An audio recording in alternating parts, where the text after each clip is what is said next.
오늘 저는 고난이 중요한 이유, 그런 제목입니다. 왜 신앙생활에 있어서 고난이 그렇게 중요할까 하는 거죠. 자, 욥기의 욥이라고 하는 이름의 뜻이 뭘까? 그러면 욥이라는 이름에는 욥기 전체의 내용을 함축하고 있습니다. 욥이란 뜻이 무엇일까요? 하나님 어디 계세요? 그 말입니다. 제가 고난받을 때 하나님 어디 계세요? 제가 너무 어려움을 만났을 때 하나님의 모습이 안 보이고 음성도 안 들려요. 도대체 하나님 어디 계세요? 욥이라는 말의 의미입니다. 하나님 어디 계시죠? 그 말이. 자, 그래서 욥기 전체의 주제는 뭘까? 고난이 가져오는 축복입니다. 고난이 가져오는 축복. 자, 신앙생활을 하면서 이해되지 않는 것이 있습니다. 그 중에서 정말 어려운 문제가 있죠. 하나님 분명히 나를 사랑하시는데, 또 나도 하나님을 사랑하는데 왜 도저히 감당할 수 없는 어려운 시련이 나에게 닥칠까 하는 것입니다. 사랑하는 집안 식구에 문제가 생겨요. 부모님에게 또 배우자에게 문제가 생깁니다. 자식이 때로 무서운 병에 걸리기도 하고 갑자기 죽음을 맞이하기도 하고 사업이 망하기도 하고 갈 것 없는 처지가 되기도 합니다. 도저히 이해할 수 없는 그런 시련으로 인해서 정신적으로 고통을 받고 육체적으로 고통을 받으며 하나님 어디 계세요? 영적인 부분에서도 갈등을 겪을 때가 있다. 이러다가 미칠 것 같고 이러다 죽을 것 같습니다. 사람들에게 말을 할 수도 없는 거죠. 이런 내용들이 욥기 전체에 쫙 퍼져 있습니다.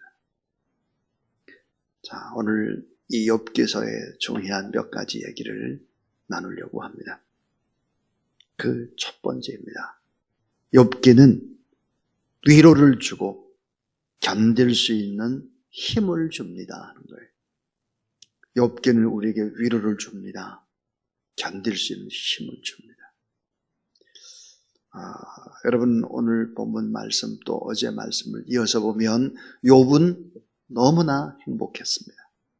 이 세상에 부러울 것이 없는 사람이었죠. 그런데 어느 날 갑자기 극한 고통과 맞닥뜨리게 되는 것입니다. 재산을 다 잃어버리고 빈털터리가 되고 자식을 다 잃어버리고 허망하게 되고 그러다가 자신의 몸이 병이 듭니다. 오늘 본문에 보니까 머리부터 발끝까지 정수리까지 발바닥에서부터 맨 머리 꼭대기까지 온통 다 종기가 났습니다. 악창이 나서 견딜 수 없어서 질그릇 조각, 또 어떤 성경에 보니까 기왓장이라고 그랬어요. 하여튼 이 기왓장, 날카로운 질그릇 조각으로 몸을 득득 긁고 있었다. 자, 최후의 보루라고 할 수 있는, 옆에서 위로해줘야 할 아내가 너무나 무서운 말을 합니다. 무서운 말을 뭐라고 그러죠? 악다구리를 하는 것입니다. 참 무서운 얘기를 하죠. 9절에 보니까 뭐라고 얘기할까? 하나님을 욕하고 죽으라는 거예요. 하나님 뭘 살아계셔? 하나님 무슨 사랑의 하나님이에요? 하나님 욕하고 죽어. 이런 말을 들었습니다. 마지막 보루마저 무너져 버린 것이죠. 인생에 허무의 황량한 바람이 몰려왔습니다. 이보다 더 무서운 고난이 어디 있을까 하는 것이죠. 자, 전 세계에서 욥기같이 고난이란 한 단어, 이 고난이라는 주제를 가지고 이렇게 광범위하고 심도 있게 깊게 토론한 드라마나 책은 없습니다. 결코 없어요. 자, 인간은 어떻게 살아야 하느냐, 이 문제보다 훨씬 더 본질적인 질문이 있습니다. 그것은 뭘까요? 왜 고난이 찾아올까 하는 거예요. 어떻게 고난을 이겨내야 될까? 이것은 가장 중요한 인간의 실존적인 물음입니다. 어떻게 살아야 될까요? 어떻게 잘 살아야 될까요? 성공할까요? 이것보다 훨씬 더 중요한 질문. 왜 고난이 올까? 이 고난은 어떻게 대처해 나가야 되나 하는 고난에 대한 본질적인 물음에 답을 할 수 있어야 합니다. 자, 두 번째는 이 욥기는 고난이 성숙이고 고난이 축복임을 강조합니다. 고난이 성숙이다, 고난이 축복이다 하는 거죠. 이 많은 사람들은 말합니다. 왜 기독교가 세상의 빛과 소금이 되지 못하는가? 왜 많은 사람들이 하나님을 두려워하지 않는가? 왜 교회를 자꾸 우습게 여기려고 하는가? 바로 욥기에 그 해답이 있습니다. 욥기에 나오는 고난의 신학을 상실했기 때문이다. 고난의 신학. 제가 어제 설교를 스티그마 그랬어요. 이 고난의 흔적의 신학을 잃어버린 거예요. 고난의 신학, 흔적의 신학, 스티그마의 상실 때문이다. 이렇게 말할 수 있습니다. 우리 신앙에 있어서 가장 중요한 부분이 있다면 그것은 연단을 받는 것입니다. 연단을 받아서 정금과 같이 되는 거예요. 연단 받지 않으면 정금 같은 믿음 그 누구도 가질 수가 없습니다. 자, 정금이 아닌 겉만 번지르르한 기독교는 더 이상 세상에 매력을 줄 수가 없는 거죠. 정금이 아닌 겉만 번지르르한 이런 크리스천들이 얼마나 많은지 몰라요.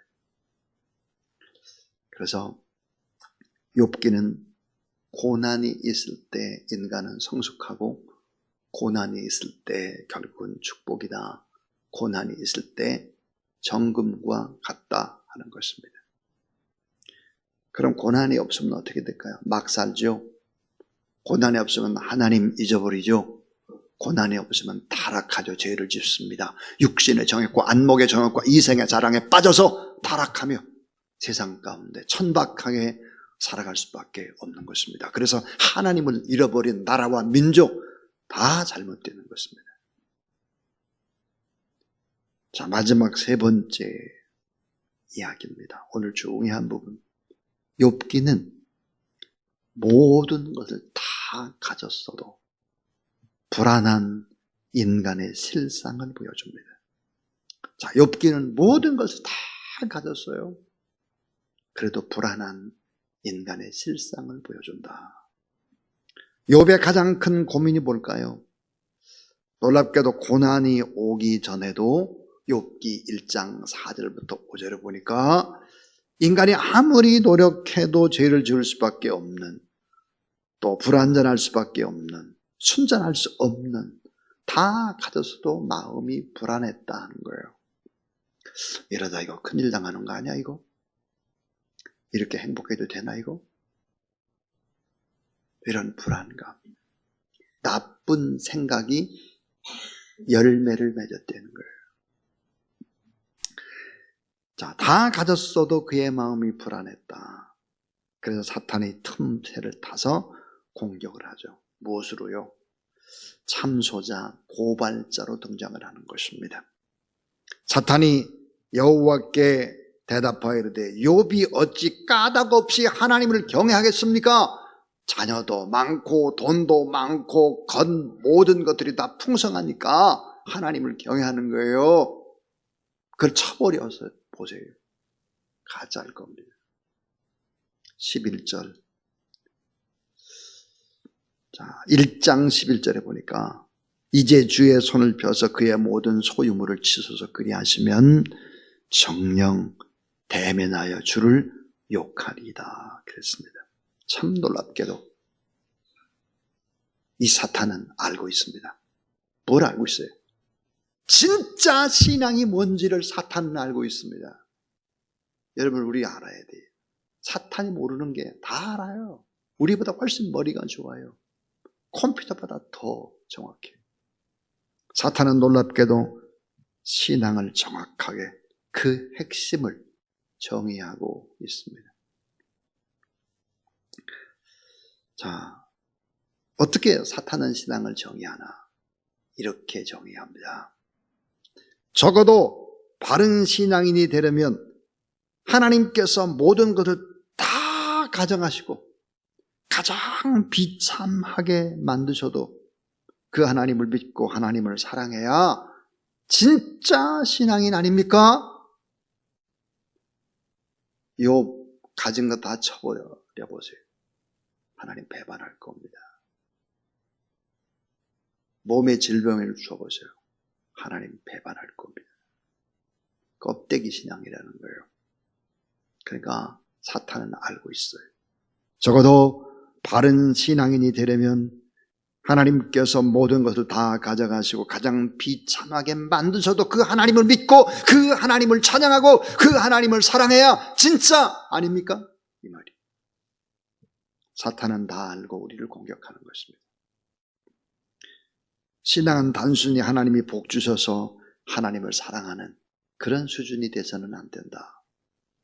신앙은 단순히 하나님이 복 주실 것을 믿기 때문에 그 하나님을 사랑하는 그 정도 돼서는 안 된다.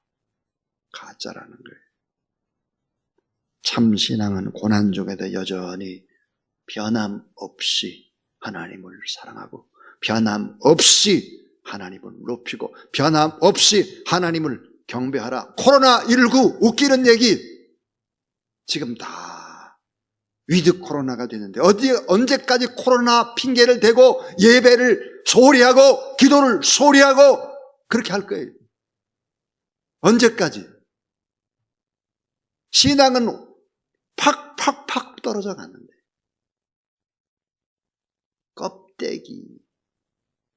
껍데기 신앙을 가져서는 안 된다 하는 것을 알아야 합니다. 사탄은 놀랍게도 신앙을 바르게 알고 있습니다. 적어도 바른 신앙인이 되려면 하나님께서 모든 것을 다 가져가지고 지금 고난과 역경이 오고 코로나로 병들고 사업이 어렵고 그렇다고 할지라도 여전히 하나님을 사랑하고 하나님을 높이고 하나님을 예배해야 그게 진짜지. 온통 가짜. 욥도 가짜입니다. 시험해 보세요. 여러분, 고난을 통해서 우리 안에 있는 교만과 거짓과 위선의 기름이 완전히 다 빠져 없어지고 정금이 되는 것이다. 사탄은 마지막 희망까지도 공격해요. 무차별하게 강도하고 도적과 같습니다. 참고 견디고 욥이 입술로 범죄하지 않았다 그랬습니다. 자, 고난이 중요한 이유 뭘까요? 사람이 고난을 받으면 의미를 생각해요. 가치를 생각해요. 하나님의 은혜를 생각해요. 내가 지나온 것이 전부 다 내가 빚을 졌구나. 다 빚졌구나. 어머니, 아버지에게 빚지고 선생님에게 빚지고 기도에 빚지고 교회에 빚지고 다 빚졌구나. 내가 무언가를 했다고 큰소리 빵빵 치는 거 가짜라니까 전부 다 나는 이게 은혜 속에 지금까지 살아왔구나. 이거를 아는 거예요. 그럼 고난이 주시는 여러분 가장 위대한 축복이 뭐겠습니까? 은혜 속에서 이래도 행복하고 저래도 행복한 거죠. 고난을 받으면 압니다. 내가 정말 죄수 죄인인데 빚졌구나. 내가 이 은혜를 어떻게 갚을까? 겸손해질 수밖에 없는 거죠. 사랑하는 여러분, 고난이 중요한 이유가 여기에 있습니다. 욥기.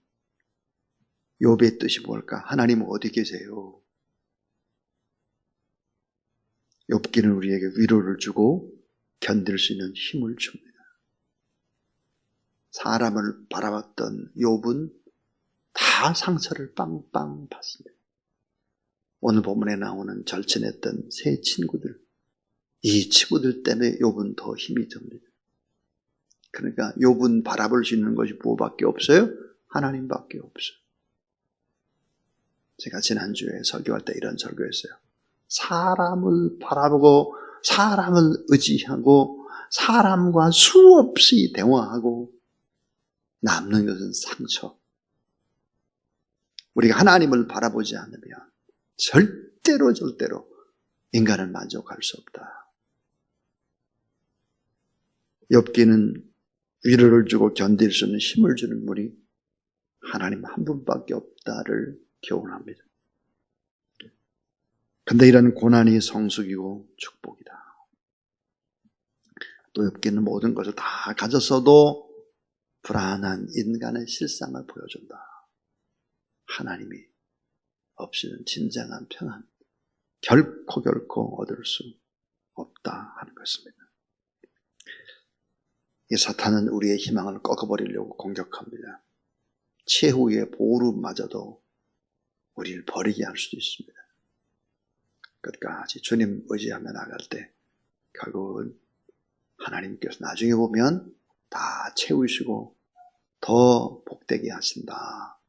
이런 확신을 가지고 하나님 앞에 여러분 온전한 신앙을 가지고 또 기도하고 믿음으로 10월 한 달 동안 승리해내는 그런 귀한 여러분의 삶이 될 수 있기를 주님의 이름으로 축원합니다. 아멘입니다. 이 시간 우리 하나님 앞에 382장 부르겠습니다. 382장.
살아계신 우리 하나님 감사합니다. 욥이 많은 고난을 받으나 정금 같은 신앙이 될 뿐만 아니라 또 인생의 후반부는 너무나 아름답고 찬란한 축복 속에서 다시 인생을 시작한 것처럼 하나님 앞에 오늘 우리도 새로운 피조물로 새롭게 태어나고 또 새 생활로 오늘부터 또 승리하는 귀한 종들이 다 되도록 도와 주시옵소서. 귀한 예물을 바치며 우리 인생도 바칩니다.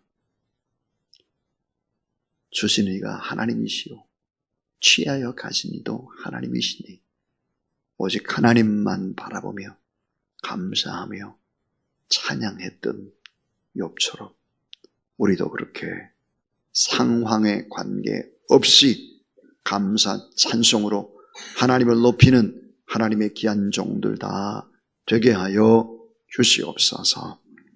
우리의 모든 예배와 우리의 삶과 우리의 기도를 응답해 주시는 예수 그리스도 이름으로 기도를 드리오며 이제는 구주 예수 그리스도의 무한하신 은혜와 우리에게 복 주시고 아들까지 내어주신 하나님께서 모든 것들을 예비하고 계시는 그 사랑으로 성령의 능력과 권능으로 우리와 함께 하시기를 간절히 축원하옵나이다. 아멘.